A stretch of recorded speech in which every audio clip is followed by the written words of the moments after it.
Drink some water. So, One Piece chapter 1058 is out. Let's talk about it. So, we start off the chapter. The Straws are heading towards the next island, and Robin gets the newspaper. In the newspaper, we have the Straws' new bounties, and now the Straws are being called commanders. So, it's Luffy and his commanders, and then he got his Grand Fleet. I think that's pretty cool. Like, Luffy's been recognized as a Yonko, like, officially now. I mean, in Whole Cake Island, it was sort of like honorary Yonko because he messed around with Big Mom, but now it's legit. Like, you don't mess with Luffy, he's a proper Yonko. So we got the bounties, and we have 4 Straw Hats over the billion mark. We got Luffy with 3 billion, Zoro, Jinbei, and Sanji both got a billion and some change. Zoro obviously the highest, Jinbei in the middle, and Sanji 4th. And Zoro even makes a comment. Jinbei's asking what's wrong, Sanji. Zoro's like, Jinbei, don't worry about the 4th. Just leave him alone. And then we see all the other Straw Hats bounties, and Chopper still going with the gag of 1,000. I think these bounties are pretty representative of where the Straw Hats sort of stand in terms of power level and also threat to the world government. I think a lot of people forget that bounties are not power levels. It's how badly the world government wants you. So if you look at Robin pre-time skip, she had the 79 and then 80 million. And I think that was more because the government didn't see her as a threat. She was running around for 20 years and she didn't reveal the history and everything. I mean, the world government left most people to the devices, such as the O'Haran scientists. I mean, they only killed them because they got too close and they were going to expose it, supposedly. That's why, Professor Oliver was killed. The world government knew she wasn't a threat because of Aokiji. Aokiji probably was like, listen here, she's not really going to speak out. But now she's at around 900 million berries. That's a lot.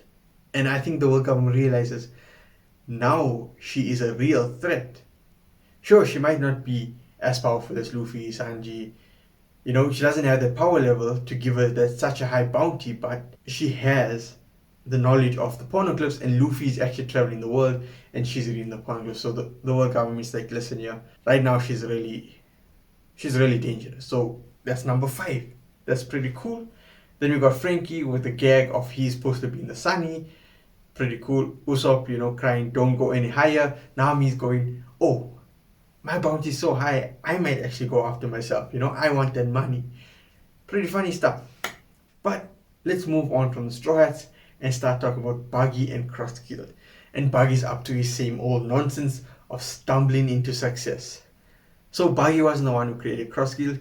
It was Crocodile, which I think most of us should have seen because, he had Baroque works pre-time skip. So, he should have been the number 1 suspect of creating this Cross Guild. And funnily enough, the reason why Buggy was regarded as a Yonko was because of the poster which one of his subordinates made and distributed throughout the whole world without Buggy's consent or without proofreading or anything like that. They just sent it out. They're like, Buggy, here's the poster.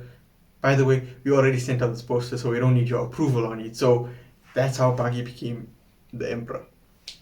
Pretty cool. So, rightfully so, Mihawk and Crocodile are pretty upset and they want Buggy to kill himself here, seppuku. And then we get the bounties for each of these guys. So Crocodile is nearing the 2 billion, he's around 1.8, 1.9 billion berries. Buggy, funnily enough, is actually higher than Luffy's, which, Buggy's not really that much of a threat, but in the world government eyes it kind of is because, Goldie rode his ship, he was sworn brother to Shanks, he was the mastermind, according to the Marines, of the Impel Down breakout, So the world government sees him as a threat. And this is why I say don't take bounties as power level. Bounties are just the way the world government perceives you on how dangerous you are to them specifically. And also the whole fact of, they hunt Marines. So obviously they should have higher bounties than the Straw Hats. And then we see Mihawk. He's got the highest bounty in Cross Guild. And that bounty is purely based off the fact that he got greater swordsman skill than Shanks. Wow. Like, we all knew Mihawk was strong, but does the world government really see him as that much of a threat. I mean, right now he's working with the Cross Guild, and I think maybe they're scared that he's gonna go back to his Marine Hunter ways back in the day. And I think Mihawk has a similar backstory to Zoro, in that he became a Marine Hunter solely because Marines attacked him and he won the fight, and then more Marines came and attacked him and he won the fight again and again and again, and then just labeled him Marine Hunter. Similar to Zoro.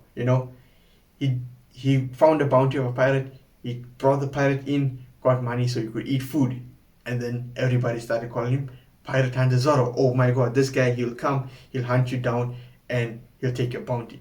Meanwhile, it wasn't like that. Zoro just done it when he needed food. And that misunderstanding led him to get the title Pirate Hunter Zoro. So I think the same is for Mihawk. He wasn't really a Marine Hunter. It just so happened that that's how, coincidence after coincidence, and then that's how he got his title. But that is all I have for this chapter. If you enjoyed the video, like. If you didn't, dislike, comment what you think about this chapter down in the comment section down below. And subscribe to this video, and I'll see y'all next time.